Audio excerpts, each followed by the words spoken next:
ir sako, ir prie visų tiesiog šaukte, Irena, tavo tėvas sugrįžo.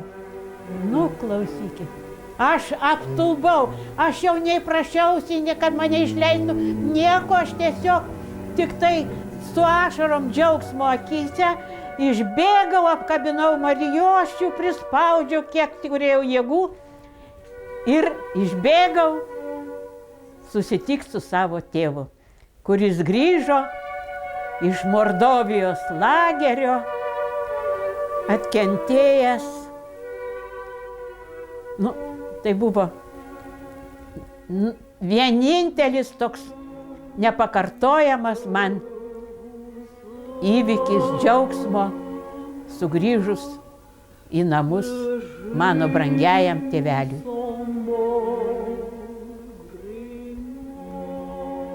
Man gyvenime sekėsi, nors buvo skaudžių momentų, tėvo netekimas ir įvairių, kaip kai dainininkė, tai kur nors nuskriausdavo už kitus ten, kitiem geriau, man prasčiau, aš žinau, kad aš tą padariau, bet buvau neįvertinta. Bet mane visur globojo Dievo motina Marija. Aš taip tikėjau Mariją ir visą laikotarpį, ir kai dirbo teatre, aš visada eidavau prie aušros vartų, praeidavau, pasimelsdavau ir su Marija nueidavau į namus.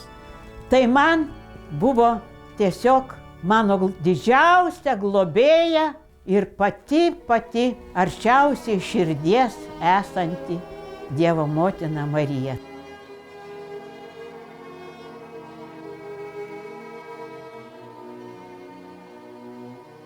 Aš lankau teatro spektaklius ir labai domiuosi jaunimu. Aš ieškau to, noriu girdėti tą patį, kuris yra toks kaip Kipras Petrauskas, kaip aš matydavau. Ką aš dabar labiausiai vertinu ir žaviuosi. Tai jaunas operos dainininkas Vytautas Juozapaitis. Žinot, visapusiškai jis mane žavi. Ir vyras gražus, ir nepaprastai talentingas dainininkas ir aktorius. O tai sakau, kaip Kipras Petrauskas.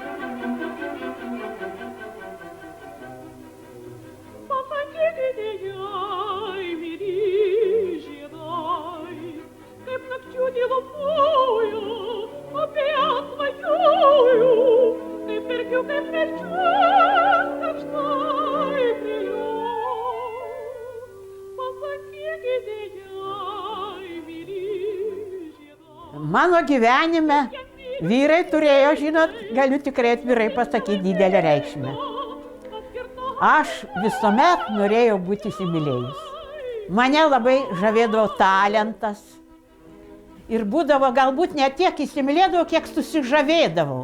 Ir tas labai man padėdavo operą. Aš tada norėjau apglėbti visą pasaulį. Visi man buvo geri. Kada aš būdavau įsimylėjus, tai visi žmonės man atrodė, nėra priešų, nėra blogų žmonių. Ir man visi poetai, rašytojai, tai buvo pakylėti nuo žemės žmonės. Jie man nesulyginami su kitais. Ir taip, žinot, tarp tų sutikau Bložę Vytautą, poetą. Na tai čia jau nėra kalba. Įsimylėjau, pamečiau galvą ir buvo mano vyras poetas.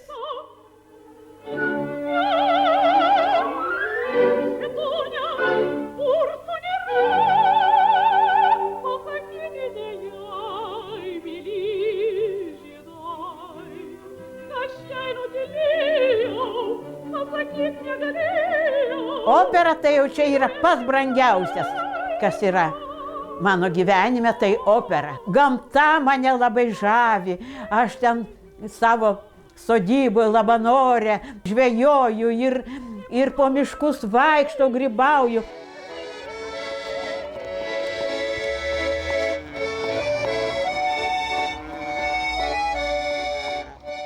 Kada jau mano viskas praeity, lyg ir liūdnumas būna, nors esu tokia optimistė, bet vis tiek negaliu pasakyti, kad labai jau džiaugiuosi. Mėgstu labai po turgų pavaikščioti. Ir kokį porą valandų aš ten vaikštau, nusiperku, ką man reikia, vaisių tenai, būna kioskai ten apvaikštau. Nu, žinot, sendaikščių kokių, kur man patinka, kas tai primena tos laikus mano buvusius. Ir koks įdomus sutapimas. Aš jau prisivaikščius, atsisėdau ant suolelio ir laukiu troleibuso.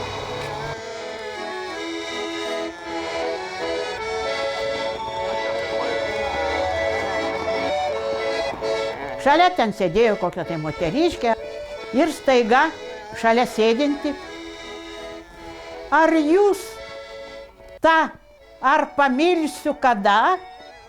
O Jėzau, aš žado tiesiog netekau, kad jinai taip kreipėsi.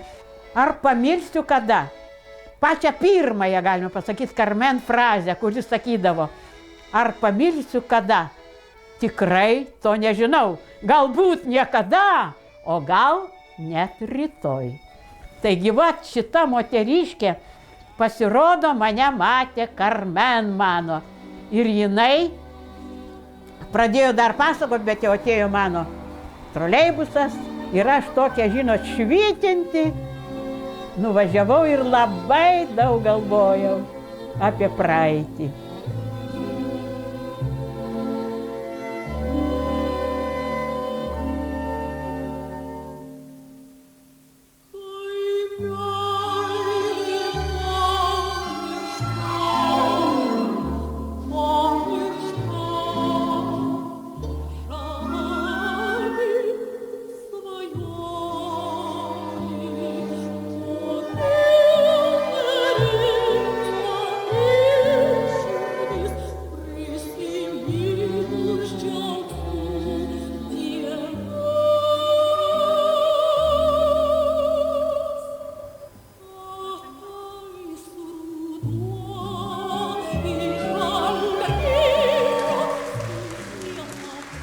Aš esu laiminga, kad man Dievas davė išsipildyti mano svajoniai, dainuoti operai, sudainuoti savo mylimiausią Karmen vaidmenį, kuris man labai daug davė kaip moteriai ir kaip artistei, daug džiaugsmo, neapsakomų laimingų akimirkų. Provincijoje nuvažiuodavau su koncertais, lietuvių liaudies dainas dainuodavau. Aš didžiavausi, kad aš lietuvaitė ir esu pakviečiama ir kitur, kai dabar tai važiuotum po visą pasaulį, o tada taigi nosies iškišti negalėjau. Ir tik tai, kur man likimas lėmė nuvažiuoti į Rygą, į Taliną, padainuoti Karmen spektaklius ir kur aš buvau sutikta ir priimta didžiausiomis ovacijomis.